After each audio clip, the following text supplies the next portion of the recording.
Ici, la voix de l'Amérique. Madame, mademoiselle, monsieur, bonsoir et bienvenue. Jacques Aristide de Washington.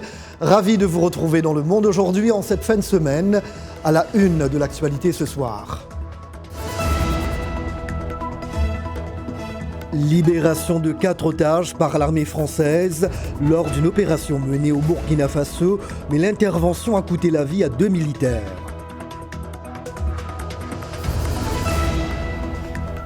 Le Haut-Commissariat aux réfugiés veut éradiquer l'apatridie en Afrique de l'Ouest d'ici 2024. Nous irons en Côte d'Ivoire à la rencontre d'une famille installée dans le pays depuis 59 ans, mais toujours pas reconnue.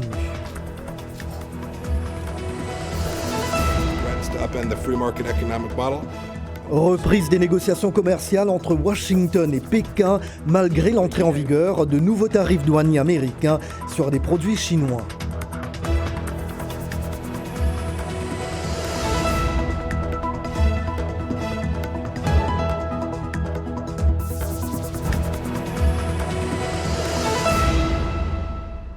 L'armée française a libéré 4 otages lors d'une intervention conduite la nuit dernière dans le nord du Burkina Faso. L'opération menée avec l'appui des forces burkinabées et le soutien américain en termes de renseignement a coûté la vie à 2 soldats français. 4 ravisseurs ont été tués d'après l'état-major français qui ne donne pas d'indication sur l'identité des preneurs d'otages. Le président Emmanuel Macron se félicite de cette libération, mais dit s'incliner avec émotion et gravité devant le sacrifice des 2 soldats tués. Ce sont 2 Français, une Américaine et une Sud-Coréenne qui ont été libérés. Pour aller au-delà de la nouvelle, j'accueille Dieudonné Zoungrana, directeur de publication du quotidien Aujourd'hui au Faso. Il est en ligne de Ouagadougou. Bonsoir et bienvenue. Les 2 Français, Patrick Pic et Laurent Lassimouya, avaient été enlevés le 1er mai dernier au Bénin, dans le parc de la Pendjari. Le corps de leur guide touristique béninois a été retrouvé samedi dernier. D'abord, quelle lecture faites-vous de cette opération militaire ? C'est une opération de salubrité sécuritaire qu'il faut saluer à sa juste valeur. Et concernant l'opération elle-même, il y a eu 2 phases. Une phase de filature qui a commencé le 2 mai et une phase d'opération pratique qui a eu lieu, comme vous le rappelez tantôt, dans la nuit du 9 au 10 mai et qui a abouti à la libération de ces 2 otages français, plus une ressortissante sud-coréenne et une sud-américaine et une américaine. Ouais. Et c'est à 70 km de Djibo, c'est-à-dire en plein Sahel, là où beaucoup de katibas grenouillent. Le parc béninois est situé à la frontière avec le Burkina Faso et le Niger, 2 pays où des groupes armés, notamment djihadistes, sont de plus en plus actifs. Que savez-vous du groupe preneur d'otages ? Il semble qu'il y a d'abord ce qu'on appelle les primo-ravisseurs, ceux qui ont commis le rapt. Le 1er mai, c'est un groupe qui s'appelle Ansaraoul. C'est un groupe affilié à l'EI. Et on parle aussi du Front de libération du Massina, du mort-vivant, je l'appelle ainsi, Amadou Koufa, qu'on avait donné pour mort, mais qui est bel et bien vivant. Donc, c'est 2 katibas qui sont actifs dans le nord du Burkina, et c'est ces 2-là qu'on cite, et donc c'est l'EI et puis le GSIM. Parce que quand on parle du Front de libération du Massina, on voit le caïd des Ifora, c'est-à-dire Yagali, avec son groupe de salut pour l'islam et les musulmans. Oui, le groupe État islamique. Le nord des pays côtiers de l'Afrique de l'Ouest, comme le Togo et le Bénin, est-il devenu vulnérable face à la multiplication des fronts par les groupes armés ? Hélas, parce que vous savez qu'il y a à peine un mois et demi, il y a eu une vaste opération justement à la frontière du Burkina avec le Bénin, le Togo, qu'on appelle l'opération Octabou, pour nous. Et cette opération burkinabé a fait que beaucoup de djihadistes sont repliés au Togo et au Bénin. Et en rappel, la semaine passée justement, les autorités togolaises ont pu alpaguer 50 d'entre eux qu'ils ont remis aux autorités au Burkinabé. Malheureusement, hélas, nos frontières sont poreuses et ces 2 pays côtiers-là tentent d'être un peu la base arrière de ces djihadistes-là. Dieudonné Zungrana, vous êtes directeur de publication du journal Aujourd'hui au Faso. Je vous remercie. Merci. Et s'il y a un groupe djihadiste qui n'arrête pas de multiplier ses attaques meurtrières, c'est bien Boko Haram. Ces militants continuent de semer la terreur dans le nord du Nigeria notamment. Dandal Kura est l'une des radios de l'État nigérian du Borno qui défie les menaces du groupe, particulièrement à l'encontre des femmes. Fatima Ibrahim, l'une des animatrices les plus connues de cette radio, n'entend pas baisser les bras, comme nous le raconte Thierry Kaoré. Il est 5 heures du matin et Fatima s'apprête déjà à entamer sa journée. Elle ne peut pas être en retard car ce matin, elle anime une émission sur la législation foncière et les points de vue islamiques. Cela me passionne car la radio, et particulièrement la radio Dandal Kura, a pour vocation d'informer la population du bassin du lac Tchad, spécialement les personnes touchées par l'insurrection. Et elles sont nombreuses, ces personnes victimes directes ou indirectes de Boko Haram, comme Husseini, l'un des fidèles auditeurs de la radio. La radio Dandal Kura a un programme sur la consolidation de la paix et informe les gens, en particulier sur l'insurrection, disant aux djihadistes qu'ils doivent se rendre et promouvoir la paix. La paix, cette valeur que la radio veut promouvoir, se trouve menacée au sein de son propre personnel, car en 2017, elle a reçu des cassettes vidéo d'extrémistes promettant de décapiter les femmes qui y travaillent. Mais Fatima reste sereine. Il n'est pas nécessaire que la police ou les soldats viennent et restent auprès de vous pour que vous soyez en sécurité, non. Même en tant qu'être humain, il existe une éthique que vous devez utiliser pour vous guider afin de vous sentir en sécurité. La radio Dandal Kura, créée en 2016 avec un financement des États-Unis et du Royaume-Uni, informe et sensibilise la population de cette partie du Nigeria. Elle compte aujourd'hui plus de 10 millions d'auditeurs. Un mot sur les législatives sud-africaines. Victoire confirmée pour l'ANC. Les derniers résultats communiqués ce soir par la commission électorale indiquent que le parti au pouvoir a décroché 57,73% des voix. Malgré un net recul par rapport aux précédentes législatives, l'ANC conserve donc sa majorité au Parlement et Cyril Ramaphosa, élu par les députés, son fauteuil de chef de l'État. Le vote, qui s'est déroulé dans le calme mercredi dernier, coïncidait avec les 25 ans de la fin de l'apartheid. Mettre fin à l'apatridie en Afrique de l'Ouest d'ici 2024 est un objectif ambitieux mais réalisable d'après l'ONU à l'heure du 4e anniversaire de la déclaration d'Abidjan sur l'éradication de ce phénomène. Une apatride est une personne qui n'a la nationalité d'aucun pays. En Afrique de l'Ouest, on estime qu'au moins 1 million de personnes seraient apatrides, comme Aminata Sidibé et les membres de sa famille en Côte d'Ivoire. Davantage avec Arzouma Compaoré. Aminata et sa famille sont des Fula, une communauté traditionnellement nomade que l'on retrouve dans plus de 10 pays d'Afrique occidentale et centrale. Depuis son mariage, Aminata, 74 ans environ, vit à Kong, dans le nord de la Côte d'Ivoire. Mais les autorités ivoiriennes considèrent que la matriarche et sa famille de 45 membres sont originaires du Burkina Faso, bien que ses enfants et sa famille élargie soient nés en Côte d'Ivoire. Et après si longtemps, le Burkina Faso non plus n'est pas prêt à les reprendre. Dieu m'est témoin, mes parents sont venus ici. Je suis née ici, ils sont morts et m'ont laissée ici. Je me suis mariée ici. J'ai eu des enfants et mes enfants en ont eu aussi. Si les gens disent que je ne suis pas d'ici, que puis-je dire ? Comme beaucoup de Peuls, la famille Tal élève du bétail, mais ne peut posséder des terres. Ils ne peuvent non plus postuler à des emplois formels, ouvrir des comptes bancaires ou obtenir un permis de conduire. Bien que nés en Côte d'Ivoire, ils n'ont pas droit à la citoyenneté. La citoyenneté n'est conférée qu'à ceux qui sont de parents ivoiriens. C'est ici que j'habite. Si vous n'avez pas de documents légaux, vous êtes exclu de beaucoup d'opportunités. Si vous n'avez pas de papier, vous n'êtes personne. Le HCR travaille avec les autorités ivoiriennes pour éliminer l'apatridie Mais des milliers de personnes demeurent dans un flou administratif. Le processus de naturalisation en Côte d'Ivoire est complexe, même pour ceux qui possèdent un acte de naissance. Après avoir vécu en tant qu'étrangers pendant 4 générations, les Tall placent aujourd'hui tous leurs espoirs dans la génération à venir.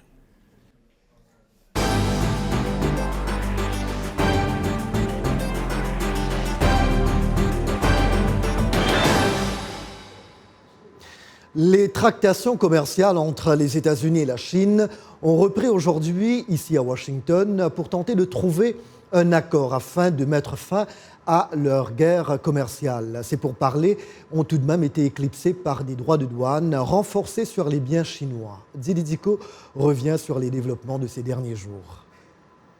Après les négociations commerciales de la semaine dernière à Pékin, c'est au tour des Chinois de rencontrer leurs homologues américains ici à Washington. En dépit du renforcement des droits de douane sur de nombreux biens chinois, le ton reste optimiste. En ce qui concerne les négociations économiques et commerciales sino-américaines, il y a eu une dizaine de rencontres qui ont donné lieu à des avancées.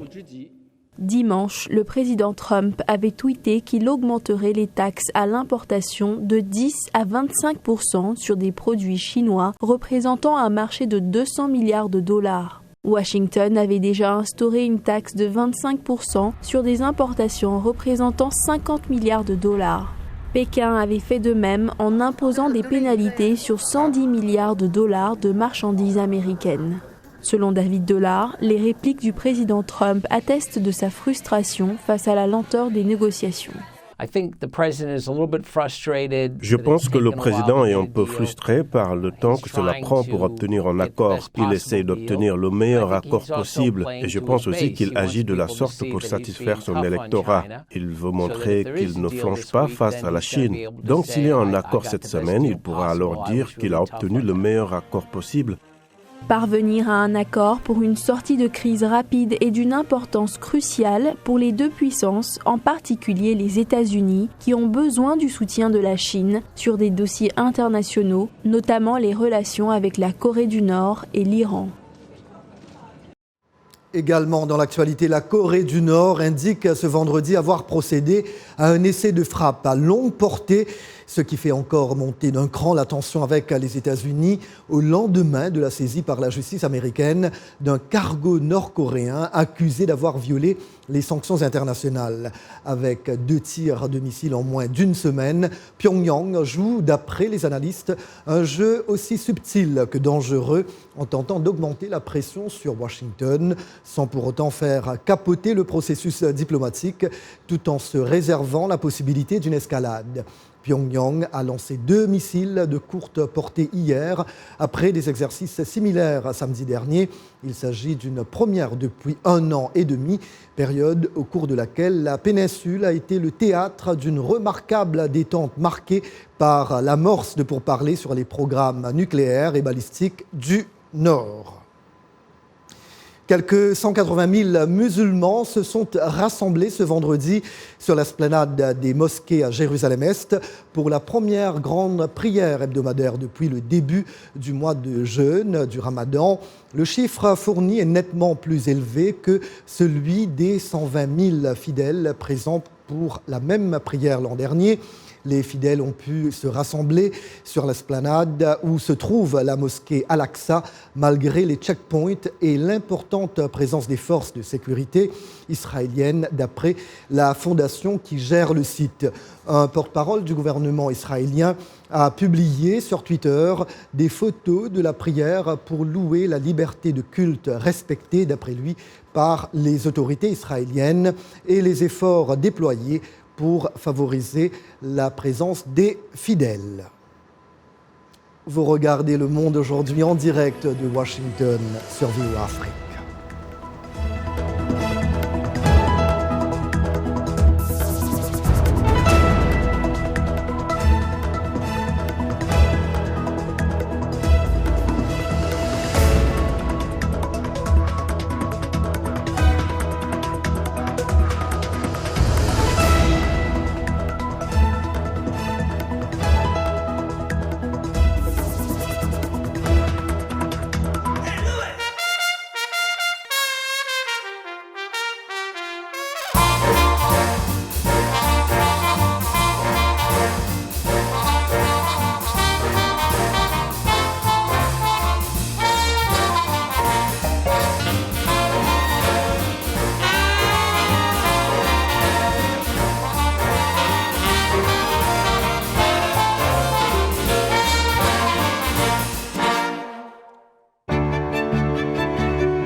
Le Monde aujourd'hui sur VOA Afrique. Voyons maintenant les sujets que nous allons vous proposer dans la seconde partie.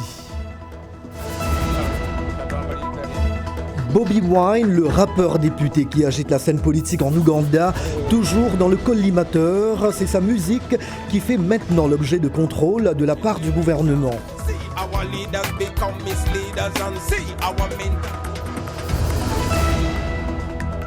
Un documentaire à voir absolument, Traveling While Black, film de réalité virtuelle de Roger Ross Williams, un guide de voyage pour les Noirs américains du milieu du XXe siècle. Et puis en Ligue des Champions, le retour des Anglais sur le toit de l'Europe avec 2 clubs en finale, une première depuis 2008.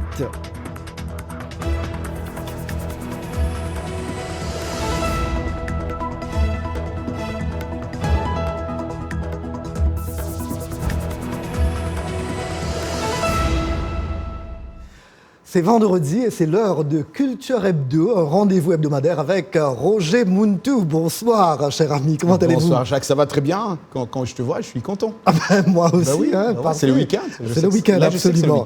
Mais parlons de Diego Maradona. On le connaît, un as du foot, mais qui inspire maintenant les artistes. Ah ouais, à Cannes 2019, sa présence, Jacques, sur la croisette promet de soulever les foules. Diego Armando Maradona fait l'objet d'un documentaire sélectionné hors compétition, nouvelle preuve de la fascination qu'éprouvent les artistes pour la figure incarnée par la légende argentine du football. Jacques, les vedettes de cinéma ne manqueront pas sur la croisette. Leonardo DiCaprio, Brad Pitt, Alain Delon, Penelope Cruz en tête.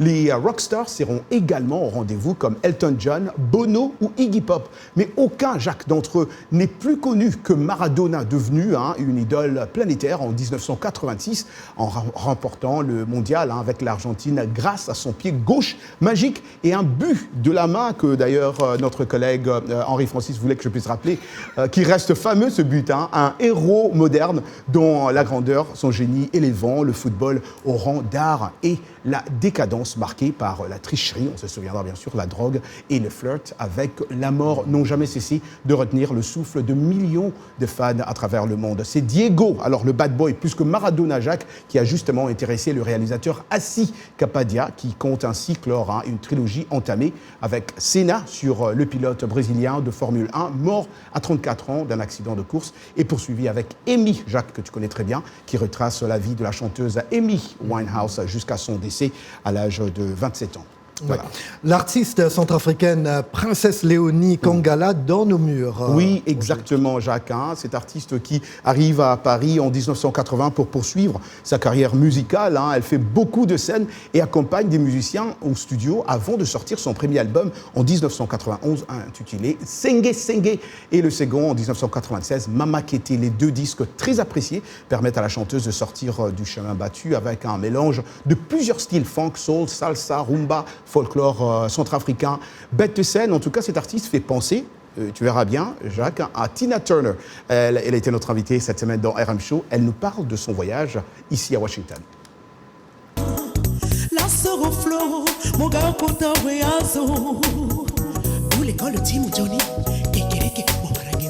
Nous allons nous retrouver pour pouvoir vraiment mobiliser des personnes afin qu'ils puissent participer à quelque chose, à cette fête.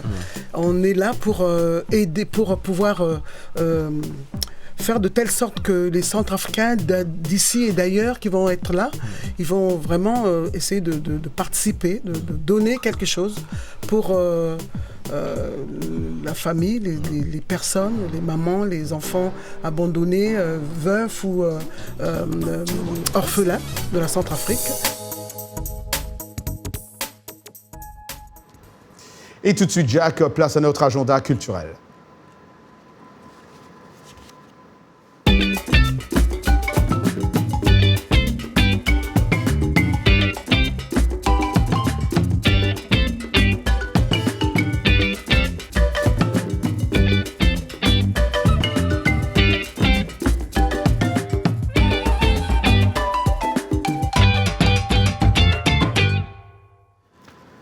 Merci bien, Roger Muntu. On vous revoit vendredi prochain? Non, dans RM Show cet après-midi avec les artistes centrafricains. D'accord, si vous m'invitez, pourquoi pas? C'était Cinco de Mayo, on continue. Dimanche dernier, le 5 mai.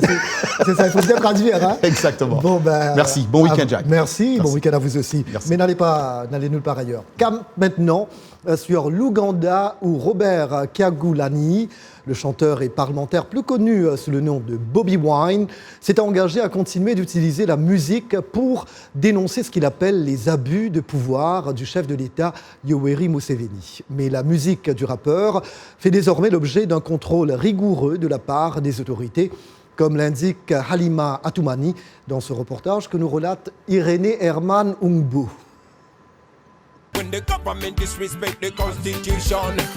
Bobi Wine chante et divertit les Ougandais depuis son adolescence. Aujourd'hui âgé de 37 ans et membre du Parlement, ses chansons véhiculent un message politique dont l'objectif est d'éveiller les consciences au sein de la jeunesse de son pays. Notre message a toujours été avant tout un message d'émancipation mentale. Faire savoir que les Ougandais sont en fait les propriétaires de ce pays et que les dirigeants doivent faire tout ce qu'il faut au profit du peuple, ce qui n'est pas le cas ici aujourd'hui. Mais Bobi Wine se fait de plus en plus rare sur la scène musicale nationale. Depuis 2017, la police ougandaise a annulé plus de 120 concerts de l'artiste, prétextant que son équipe ne respecte pas les normes de sécurité minimales requises pour contenir ses fans qui sont souvent arrêtés ou dispersés à coups de gaz lacrymogène lors des manifestations. Il chante la souffrance des Ougandais et parle de la réalité sur le terrain. Ceux qui vivent dans des maisons chics et circulent dans des voitures de luxe ne sentent pas la situation que nous vivons ici. C'est plutôt le gouvernement qui détruit la paix ici. Assigné en résidence, le musicien s'est une fois de plus tourné vers sa musique pour envoyer un message à la police. Je ne vous combats pas, je me bats plutôt pour vous. Quelques jours plus tard, il a de nouveau été arrêté pour avoir participé illégalement à une manifestation contre la taxe sur les médias sociaux en Ouganda. Le chanteur député a par la suite bénéficié d'une liberté sous caution. Et maintenant, pour toute l'actualité sportive du jour, nous avons une surprise pour vous. Nous avons rendez-vous ce soir avec Bagassi Koura. Bonsoir Bagassi. Oui, bonsoir Jacques, bonsoir à tous. Le foot anglais sur le toit de l'Europe, puisqu'on le sait depuis hier, la finale de l'Europa League opposera Arsenal à Chelsea avec un triplé du Gabonais Pierre-Emerick Aubameyang et un but du Français Alexandre Lacazette. Arsenal a dompté hier Valence 4-2 en demi-finale retour et retrouve donc la finale de C3 19 ans après. En finale le 29 mai à Bakou en Azerbaïdjan, Arsenal fera face à l'autre club londonien, Chelsea, qui a éliminé Francfort au tir au but après un score d'un but partout à l'aller comme au retour. Quant à la Ligue des Champions, Tottenham fera face à Liverpool. Ce sera le 1er juin prochain à Madrid. Et puis, cette finale donc, de Coupe d'Europe qui crée des grincements. Klopp juge irresponsable face à l'explosion donc, des prix des billets donc, pour les déplacements. L'UEFA est irresponsable, a attaqué l'entraîneur de Liverpool, Jürgen Klopp, après que de nombreux supporters se sont émus des coûts des voyages et de l'envol des prix des places pour les finales des Coupes d'Europe suite aux qualifications de ces 4 clubs anglais. Les fans des 2 clubs londoniens vont ainsi devoir planifier un voyage de 9000 km pour un aller-retour dans la capitale azérie. Les supporters londoniens sont en outre excédés de voir que l'UEFA n'a alloué que 6000 billets à chacun des 2 clubs qualifiés pour un stade olympique qui contient 68 700 places. Et pour terminer, les Jeux olympiques d'hiver 2022, la Chine qui lance le compte à rebours à 1000 jours donc de ces Jeux d'hiver 2022 qu'elle organisera à Pékin. La Chine a lancé aujourd'hui le compte à rebours officiel de l'événement lors d'une cérémonie fastueuse en présence de l'acteur Jackie Chan. Duo de chanteurs, troupes de danseurs et nuées de jeunes ont animé la soirée organisée dans le parc olympique de la capitale chinoise. Un parc qui deviendra dans 3 ans et demi la seule ville au monde à avoir accueilli les JO d'été et d'hiver. Merci Jacques. Merci Bagasekura, bon week-end, à très bientôt. Et maintenant, une immersion dans le monde de la réalité virtuelle avec un documentaire qui fait le buzz, Traveling While Black, du réalisateur primé aux Oscars, Roger Ross Williams, nous plonge dans ce que signifiait voyager pour les Noirs américains à l'époque de Jim Crow, dans les années 50 et 60, quand la ségrégation raciale était répandue à travers les États-Unis. Il s'agit d'un guide de voyage conçu pour leur indiquer des endroits sûrs où se reposer et manger sur la route. Le reportage de Pénélope Poulou de la VOA est repris par John Lyndon. Le livre vert était un guide permettant aux Afro-Américains de voyager en toute sécurité, trouver un abri, de la nourriture ou du carburant à une époque où ces droits fondamentaux n'étaient pas garantis. Dans le documentaire Traveling While Black, les clients afro-américains de Ben Chillie Boyle racontent leurs expériences de voyage à l'époque de Jim Crow. L'une d'elles, Sandra Butler Trostdal, originaire de Washington, raconte comment les Noirs devaient s'asseoir à l'arrière des bus publics ou du dernier wagon du train et utiliser des salles de bain séparées, ces dernières étant rarement disponibles. Le plus difficile était, selon moi, le fait de ne pas pouvoir vous soulager dans le train ou dans le bus. Elle se souvient d'être venue au Ben Chillie Boyle depuis qu'elle était jeune fille. C'était un sanctuaire. Vous pouviez vous rencontrer et parler de politique, de législation et de choses qui pouvaient nous aider en tant que race. Bonnie Nelson Schwartz dit avoir produit ce documentaire après avoir monté une pièce de théâtre sur le même sujet à Washington il y a 10 ans. Son titre était « Le livre vert ». Elle dit que le public a réagi viscéralement. Après le spectacle, ils se sont levés un par un, racontant des histoires sur leur voyage dans le Sud, pendant la ségrégation, ou des histoires de leur famille ayant utilisé le livre vert, sur le fait de ne pas pouvoir s'arrêter nulle part, être menacé, ne jamais avoir de repas pendant le voyage, toujours avoir à préparer un pique-nique et à manger au bord de la route. 10 ans plus tard, son documentaire fait l'objet d'acclamations internationales, ce qui ne la surprend pas. Je pense que l'immigration en fait probablement partie. Ce sont toujours des personnes qui ne font pas partie de la communauté qui arrivent. Il y a évidemment des réactions négatives concernant l'immigration dans de nombreuses villes d'Europe. Et par conséquent, il y a des frictions et des conflits. Et ce que ce film espère faire, c'est engager une conversation. Sandra. Point final à ce journal. À très bientôt.